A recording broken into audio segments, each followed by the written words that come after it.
It's another week here at Locked On Spurs, and might as well get into the pulse of the fan base on several topics.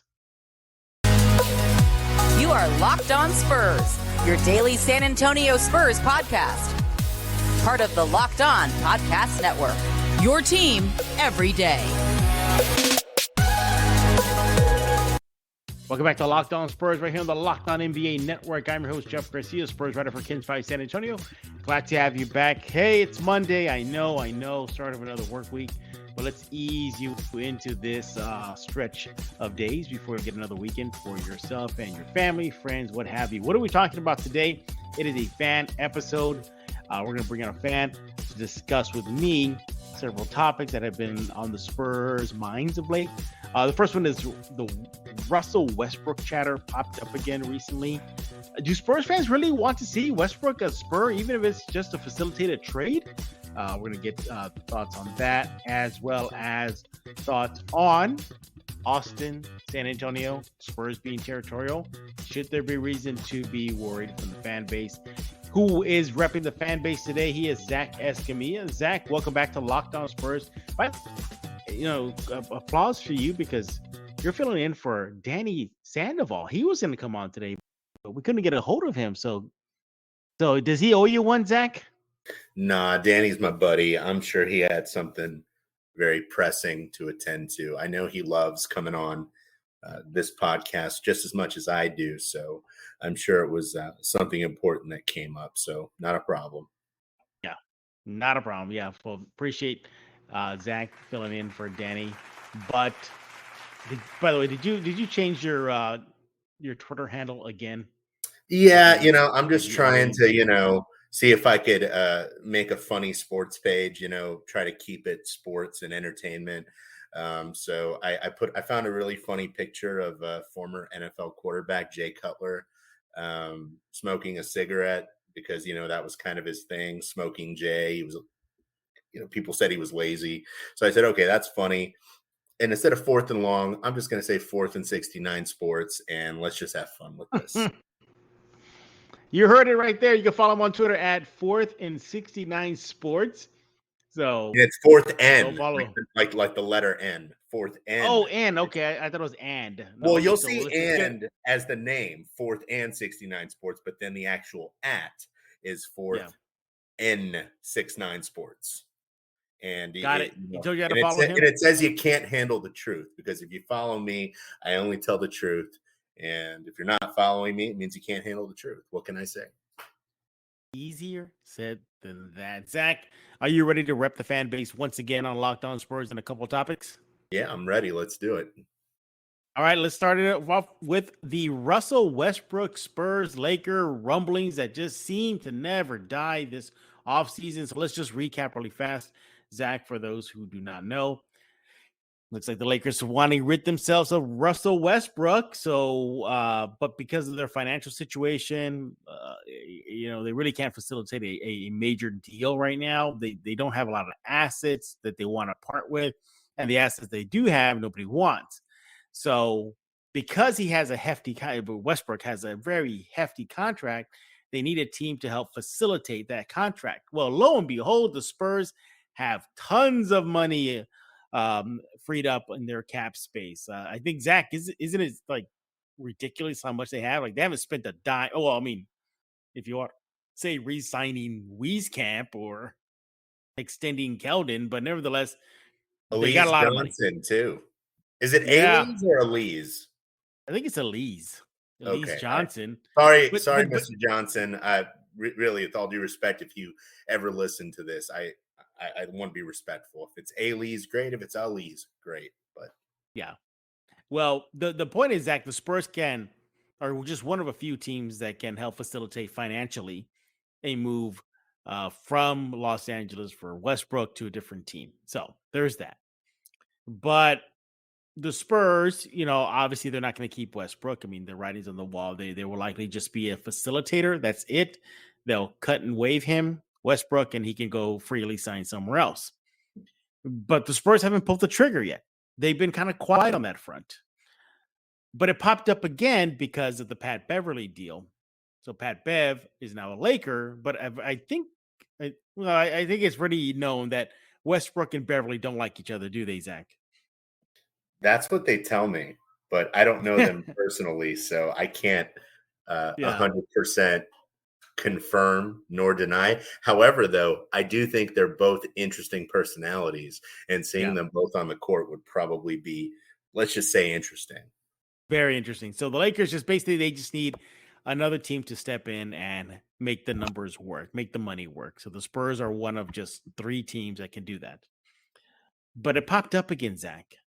But the Spurs want to sweeten the spot because they can basically hold the Lakers over a barrel, saying, "Yeah, we know you need to get rid of Westbrook. We know he wants out. We know it doesn't work in LA, and we know we can help facilitate things, but you're gonna have to pony up, and that means more draft picks.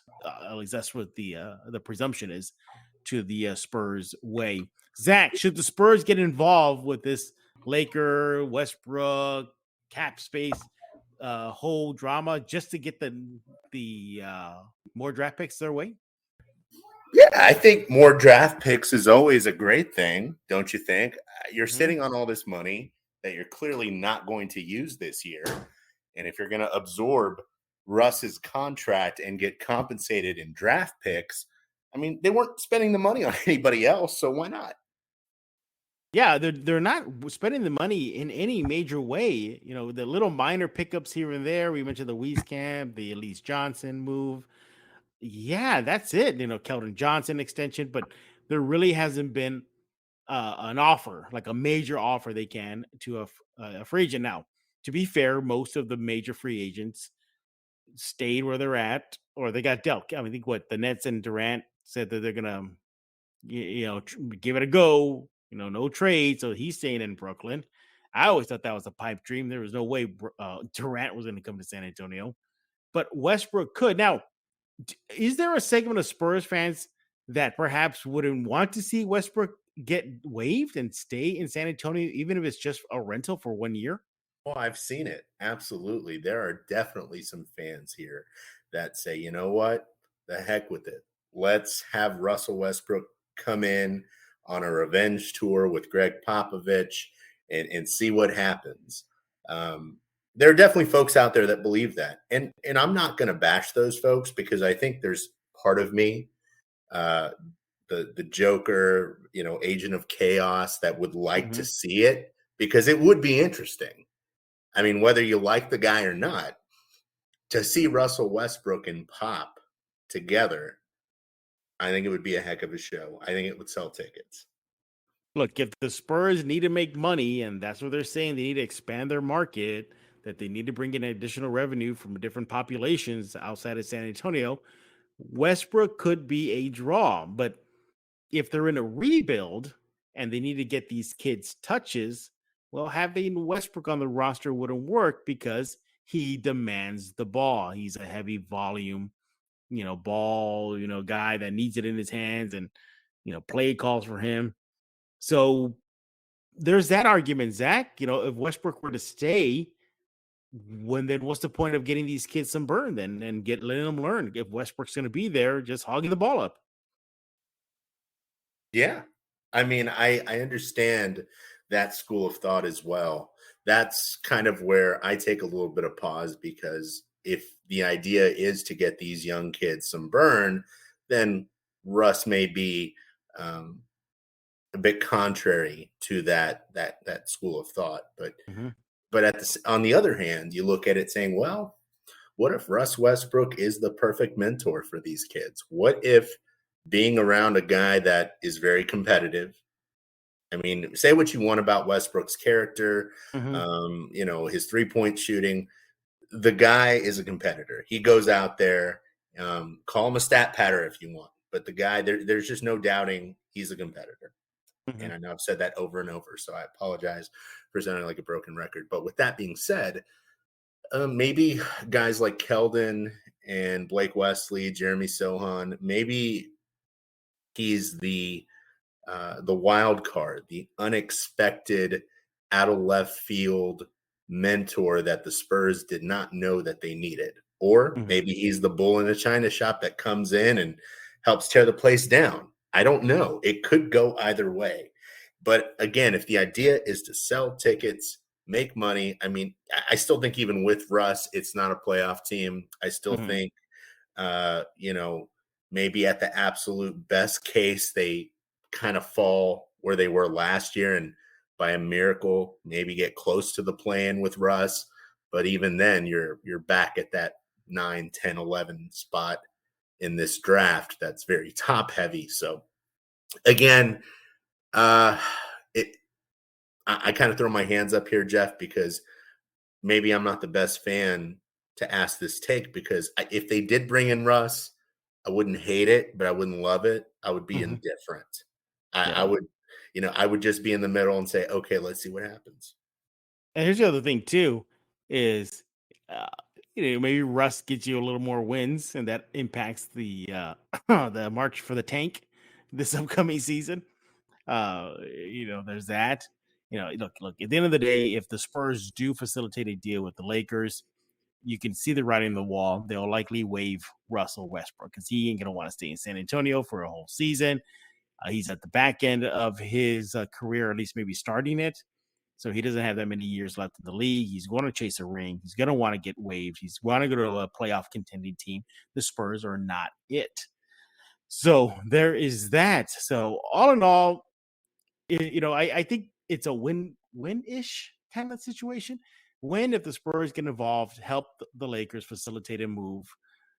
You get draft picks, and the Spurs are they're storing up draft picks. They're like chipmunks right now. They're just storing up nuts everywhere and acorns. That's what they're doing with draft picks. They're storing up draft picks.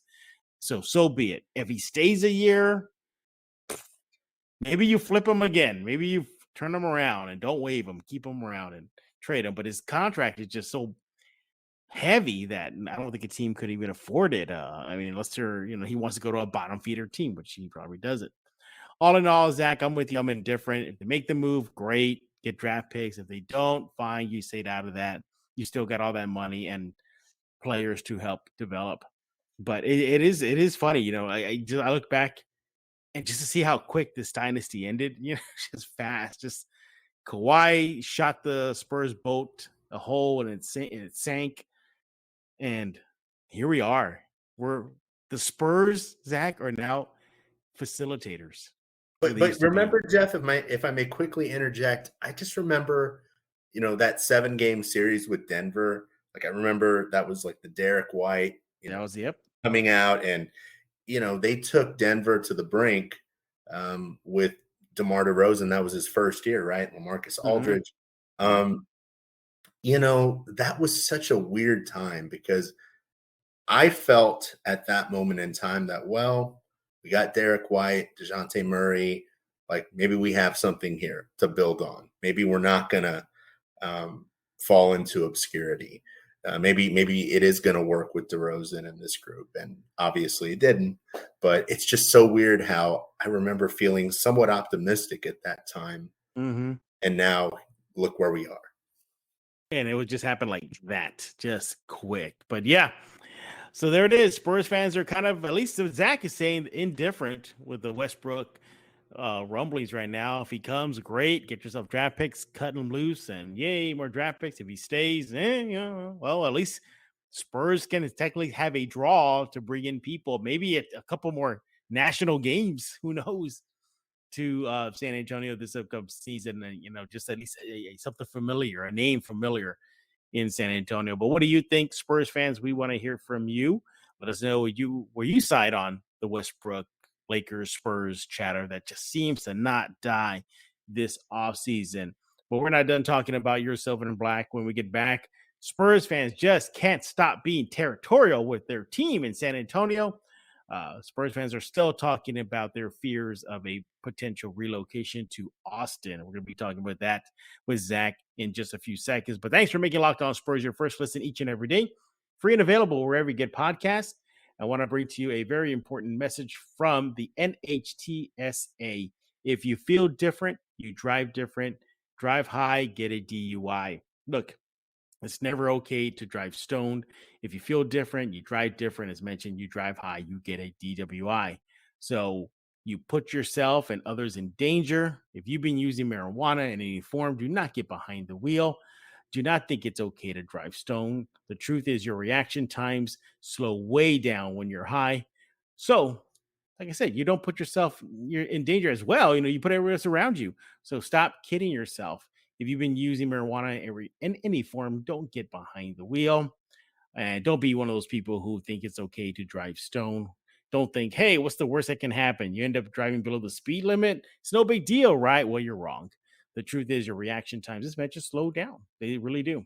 So don't put anybody else in danger around you. Again, if you feel different, you drive different, drive high, get a DUI. This message from the NHTSA. We're back with Zach Escamilla right here on this fan episode of Locked On Spurs.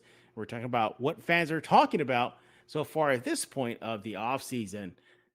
Zach, Austin, why?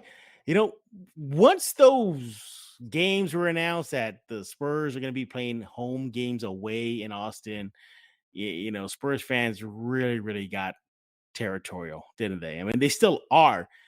Zach, so throughout this entire process, this whole, Peter Holt Jr. coming out saying with a message, no, we love San Antonio, we're staying. No, this is not relocation. This is just expanding the market to Austin, to Mexico, and everywhere else in between. Spurs fans still can't get it out of the system that this is just some plan for down the road for San Antonio Spurs to become the Austin Spurs. Why are fans still chatting about it till this day that we're recording this episode? I mean, Jeff, you and I have talked about this before, and I know folks are going to be coming at me in my DMs and adding me after they listen to this and say, it was a different story, Zach. How dare you compare it to the Seattle Supersonics? It's not even the same. Well, I don't know. After watching that old ESPN special back in the day, it certainly does seem eerily similar, at least on the surface. Clay Bennett coming in and saying, yeah, we appreciate the history of Seattle and we intend to stay in Seattle for good, blah, blah, blah. A lot of the things that were said by Spurs management. So, I mean, talk is cheap, Jeff. Mm-hmm. Talk is cheap. So just because you say we're Por Vida and Go Spurs Go for life and San Antonio forever, it's a business, man. UNICEF is not in the business, in the NBA business. They're not here to just, have a team for charity's sake. If your business isn't making money, whether you're a pizza company, whether you sell shoes, whether you were any type of entrepreneur, if you're not making money, you're not making money. And it's going to be tough to stay in business if you're not making a profit. So if the Spurs aren't making a profit, and we have these investors here in Austin that think they can make a better profit in another city, then it can certainly happen. So if fans are being very territorial about this team, they need to put their money where their mouth is. Go out and support the team. If you don't want them to go to Austin, go to the games. Period. You don't want them to leave, go to the games. Yeah. Yeah. Attendance was low last season, and that was even before this whole games in Austin, market expansion announcement was made. And next season, the Spurs are projected to have the worst, if not one of the worst records next season because of the whole rebuild. So that may hurt. So you're likely going to see far and few between sellouts next season. Obviously, we know the Alamo Dome is probably going to get sold out. You already see it now. DeJounte Murray's return sold out. Lonnie Walker, maybe, the Lakers. Well, it's just the Lakers. So, yeah, that will likely be sold out. So, but yeah, this, and the reason I'm bringing this up to you because last week we did have my colleague at Ken's 5, Tom Petrini. He came on, talk about the whole move to Austin and the rumblings and the fans' nervousness. So he got to present that side of the argument of why they're not leaving, they're staying. So we needed to hear the other side, which was the fans saying, like, no, there's a possible threat. What's also not helping as well, Zach, is the amount of marketing that's being done right now in Austin or leading up to Austin, up I-35 in San Marcos and I-35 and then in Austin. Now, I think there's billboards in Austin. There's Josh Primo's face on, I guess, carriages in Austin? I think Yeah, there the are some sort of pedicabs. Yeah. pedicab. Thank you. Now, look, I know you're gonna say something about that, but I just want to interject. The contrary before is that, well, that's what you do in marketing. You market to your expanding territory. So I would say, Zach, why are fans getting all bent out of shape when this is just the Spurs being a marketing aspect of all this? They're just doing what they said they're going to do. They're going to expand their market. So a part of that is promotions. Why are fans still not seeing that and just see what's going on in Austin right now still as a viable threat? Sure. And just to support that argument, I get that. Yeah, that's marketing 101. I mean, you learned that in your high school advertising and marketing class. Shout out to Miss Erica Marshall. She was an awesome teacher. But anywho, those are things that I learned when I was in high school. Yeah, you want to, find out where your base is, your market, and obviously promote. So yeah, Right. no, I get that. It's smart of them to promote in Austin, especially if they're going to have two games. They want to make money, right? But here's where my concern comes in.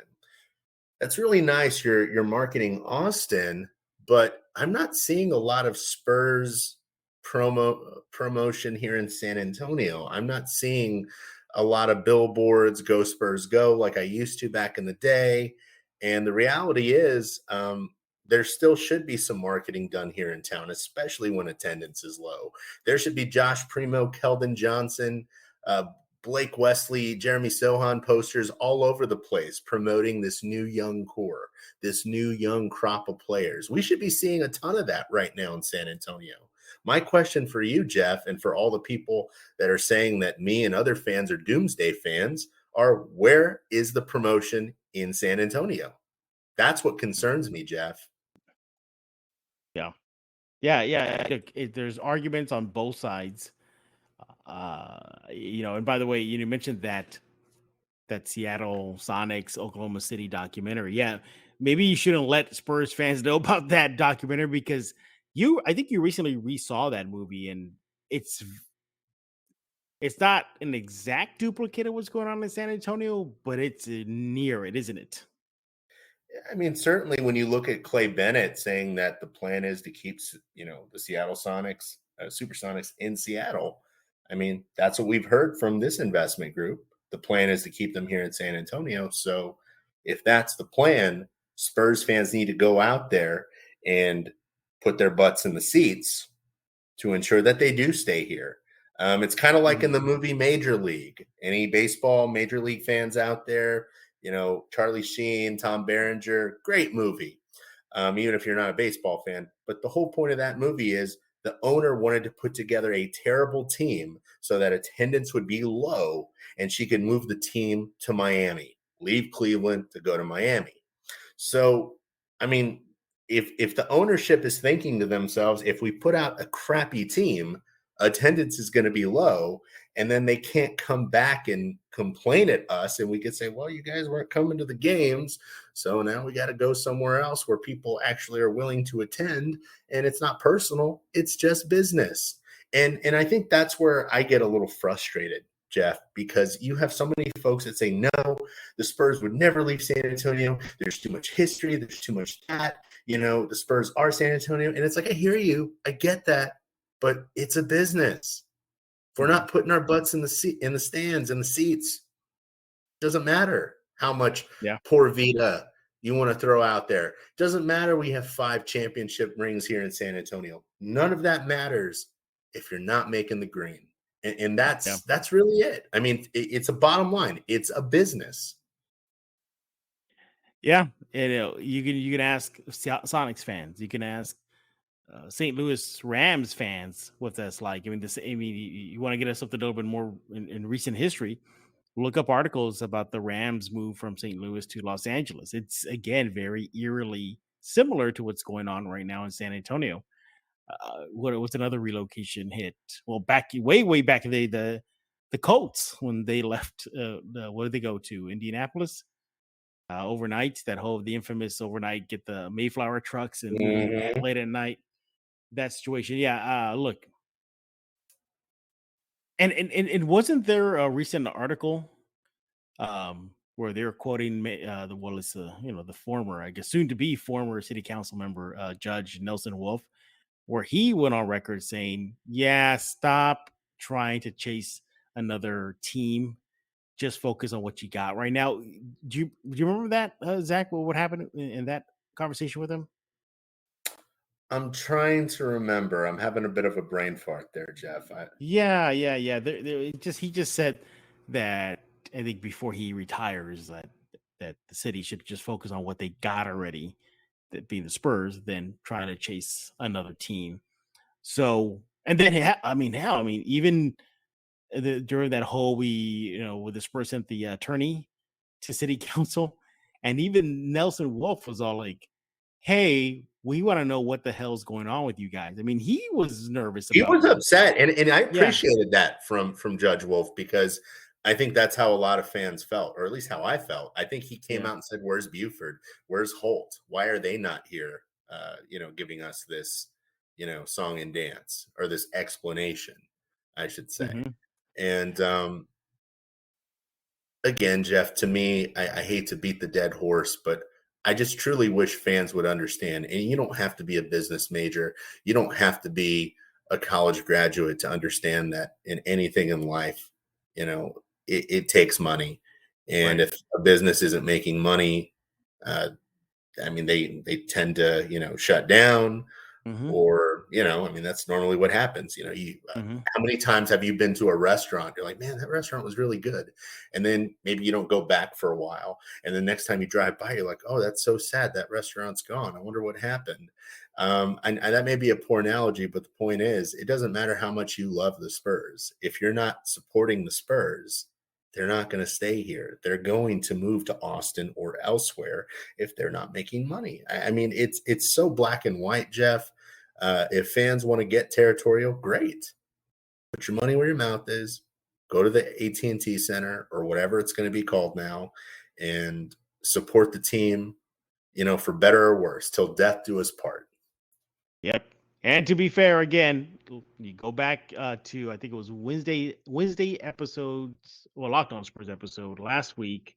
There was the Spurs aren't leaving side of the argument. So I'm being fair right now. So if you want to hear that episode, check it out. It's in the archives last week, Wednesday, with my colleague at Ken's 5 San Antonio, Tom Petrini. It's there. So we got to hear that side. Now we're hearing this side, and that being the fans. Because at the end of the day, the fans are ones who are going to foot the bill by going to the games, paying for parking and concessions and tickets Yeah, and and one thing I want to quickly add to that, Jeff, is I don't want anyone listening to this to say that Zach Escamilla guy, he clearly wants Spurs to leave. He's not a true fan. He probably wants them to leave so he could just come back and say, haha, I told you so. Why didn't you listen to me? Well, not going to lie. There's part of me that, for all of you coming into my DMs to talk noise, I probably will be insufferable if you come at me and they do end up moving. But what I'm trying to say is, I'm not rooting for it, y'all. I don't want the Spurs to leave.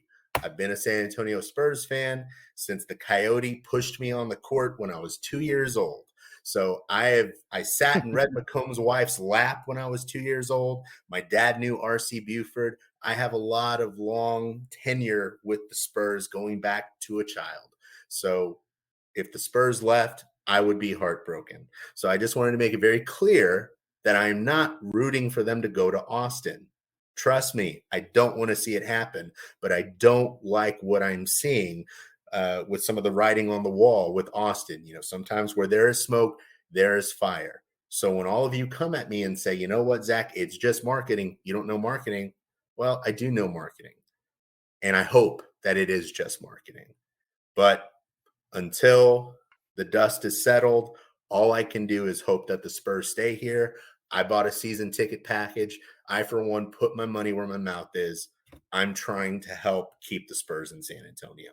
So all of you out there he that want is. to keep them in San Antonio, you do the same. He is Zach Escamilla, representing the fan base right here on this fan episode of Locked On Spurs. Zach, can I keep you around for one more segment? We can go over some Spurs news and notes. Yeah, let's do it. All right. When we get back, we're going to do exactly that. Hey, a former Spurs coach is taking home some well-deserved hardware. And I'm going to ask Zach a question that we asked on the last episode of Locked On Spurs. Who will have the bigger statistical leap, Keldon Johnson or Devin Vassell? All that and much, much more. We're back with Zach Escamilla right here on this fan episode of Locked On Spurs. And now we're going to dive into some news and notes that you may have missed regarding your silver and black. Hey, Zach, congratulations to Becky Hammond, the former Spurs assistant coach, named the 2022 WNBA Coach of the Year. I mean, she broke all records in her first year coaching. Number 1 seed for the Vegas Aces there. You know, the first former player to get the award, the first former player to win the award and coach her former team, which is technically the San Antonio Stars that are now the Aces, and win the award. Needless to say, Becky's doing a bang-up job in Las Vegas. Zach, your thoughts? Well, I'm very happy for Becky Hammond, first and foremost. I really am. I think she's a great coach. Well-deserved. Yeah, well-deserved. Kudos to her. But then there's also part of me that, as happy as I am for her and her achievements, it's a little bit of I don't want to say salt in the wound, Jeff, but it certainly is a little sad knowing that what could have been. I've been on this podcast plenty of times before Becky left, and you and I had conversations about Becky Hammond being the successor to Pop. And it just seems like that ship has sailed. But who knows? Maybe when Pop does decide to, hang up the whistle and put away the clipboard, maybe Becky Hammond will be considered. Maybe that's me just being optimistic. I'm just a dreamer, like John Lennon said, but that would be cool. But again, it just kind of, I almost feel like the kid that's, sitting out, watching the other kids play dodgeball and seeing them have fun. And I'm just there like, yay. And when I'm really miserable inside. So again, happy for Becky, but would have been nice to see her succeed as the head coach of the Spurs. All right. In other Spurs news, the Spurs signed a new player. Yep, that's right. Championship, here we come. Just joking. The Spurs signed Tommy Kuhse. He went undrafted in the most recent NBA draft 2022. Played at St. Mary's out in California, not in the one in San Antonio, but played with the Orlando Magic 2022 Summer League squad. Averaged about 17 points per game, 3.3 assists, 3 steals, 2 rebounds, and 23 minutes played. All in all, likely training camp fodder, probably going to be going to the Austin Spurs. So, hey, there's some Spurs roster movement right there. So welcome, Tommy Kuhse. I'm just glad I know how to say his last name, Jeff, because when I saw that signing, when you tweeted that news, I thought, Koosh? I thought so too. I thought so too, but I cheated a bit because the Spurs sent me the how to pronounce it guide, like what do they break it down? What do you say that? Like phonetically, I guess. So very nice. Yeah, so it's Kuhse, Tommy Kuhse. So welcome, Tommy, to the Spurs. And then finally, I want to ask Zach this question. So on the last episode of Locked On Spurs, we talked about Devin Vassell and Keldon Johnson. I get the fans' thought on this side of this topic here. Who do you think, or which player do you think fans will expect to have a more productive statistical leap next year? Keldon Johnson or Devin Vassell? What do you think the fans will decide? I think fans are going to say Keldon simply because what was he averaging? 17, 18 a game last year, somewhere around there. So I guess they assume, okay, well, no DeJounte Murray. You would expect, that average at the very least to stay the same. It'd be hard to imagine that number decreasing. So him being a 19, 20 point a game guy, I think is definitely expected by most fans. And then you have Devin Vassell, who, you have some fans out there that just call him a slightly more offensively gifted Bruce Bowen, or a Diet Coke version of Bruce Bowen. But in Devin's defense, I think Devin does have a lot more versatility than Bruce did. All due respect to Bruce, he was a monster defensively, but I do think Devin Vassell has a little bit more moves offensively. But it'll be really interesting to see how Devin progresses this year. I definitely am interested to see, the steps that he takes. Mm-hmm. But ultimately, I'm not holding my breath. I'm going in with very low expectations for the team, Jeff. I'm going in low, so I'm not disappointed, and I just want them to surprise me, compete. In that episode, I lean towards Devin. I Really? think, yeah, I lean towards Devin. But it's in a situation where like this, where Keldon averages about, I'm making this 20 points per game for the whole season, and high 3-point percentage and whatnot. But then on the flip, I think Devin's impact would be across the board. Like maybe he'll just average 2 more points than he did last year, but better steals, better rebounding, a lower minimal turnovers, like more of a little bit of spikes in every little pocket of the statistical categories. But all in all, hey, win-win for the Spurs. If KJ or Devin play great and they up their stats, as I said in the last episode of Zach, hey, you can still flip them at the end of the season and be like, hey, look at Keldon, look at Devin, look what he did. Yeah, Who's absolutely. talking? Yeah. And another thing I'm really interested to see, my hope is that, with Jeremy Sohan and even some of the, signings like Elise Johnson, Isaiah Roby, some of these guys that, can play the 4, my hope is that moves Keldon to what I believe is his more natural position of small forward. I think it'll be much nicer seeing him guard guys that are as tall as him instead of having to guard guys that, have 3-4 inches on him. So Right. I think that's also going to help Keldon as well. Again, if they want to do a small ball lineup where he is playing the 4, it's just going to depend on the matchup. Obviously, if the other team goes small, it's nice to know that he can play that position. And, bless his heart, he tried really hard. He gave it his all, but you can't coach height.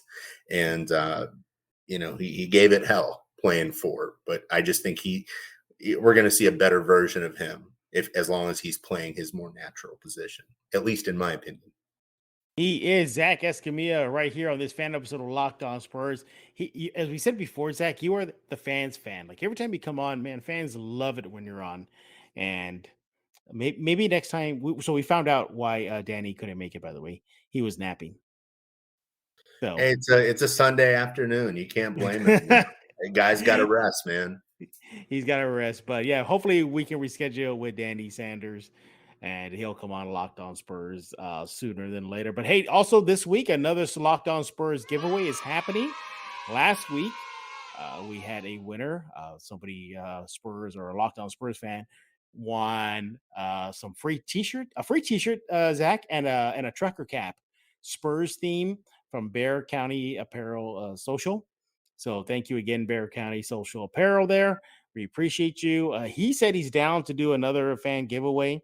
A really nice shirt. I think it was a yeah, I've heard of them. They've got some cool designs. Yeah, they got some cool design. I think the trucker cap was all black and had SAS and the Fiesta colors in it. And then I believe the shirt was Keldon Johnson dunking. So again, thank you to him. But this week, food. I'll give you a little hint now. It'll be a food giveaway for some very nice spots in San Antonio. So keep on listening to Locked On Spurs this week. You know what? There are some times I get cravings for that. Like I get serious craving. I mean, I miss it, Jeff. I'm not knocking it. Like I'm telling you, it's been years since I've had it. For those of y'all who never lived in San Antonio, never heard of Fred's Fish, it's a seafood quote unquote restaurant in San Antonio where the fish are square. Like Zach can tell you, they're square fish. These little square fish fillets that are deep fried, and you will drive by them and notice that they're never busy, but yet they're everywhere in San Antonio. That is the greatest mystery. It's one of the biggest mysteries in San Antonio. How do they stay in business when nobody's there? But it's good food, and yeah, there's definitely like hangover food. Would you consider it hangover food? Yeah, and it's a to-go place. You don't go there to eat. I think they have like, from what I can remember, like maybe one little table, with a chair to like wait for your order. But I mean, I wouldn't recommend eating it there. I think that would look kind of bad. and that's not me disrespecting the business. I just think that would be weird. The employees are probably looking at you like, what are you doing here? Like leave. But yeah, like the fish, fish and chips, your fries, your white bread, the tartar sauce, the shrimp. Just make yourself a little fish sandwich with white bread and your fries and ketchup, and you're good to go. Exactly, yeah. But Zach, we thank you for hopping on this episode of Locked On Spurs once again. Tell everybody how they can follow you on social media and pretty much come at you for your whole Austin, San Antonio relocation thoughts, opinions. Yeah. By the way, can we stress that for everybody? His opinions. Yeah, it's opinions. I mean, I'd like to think my opinions are coming from a place of truth and from the heart, but ultimately they're just my opinions. So in the words of the dude, it's just my opinion, man. So take it easy. You can follow me at 4th and 69 Sports. 4th and 69 Sports. Look for the avatar of Smokin' Jay Cutler. There you go. Follow him now. And once again, we thank you for hopping on Locked On Spurs. And we appreciate you for making Locked On Spurs your first listen each and every day. For your second listen, get up to date on the latest news and rumors in the NBA in just 30 minutes every day with Locked On NBA. Locked On NBA, your daily NBA update in just 30 minutes. So for Zach Escamilla, I am Jeff Garcia. We're going to put a lock on this fan episode of Locked On Spurs.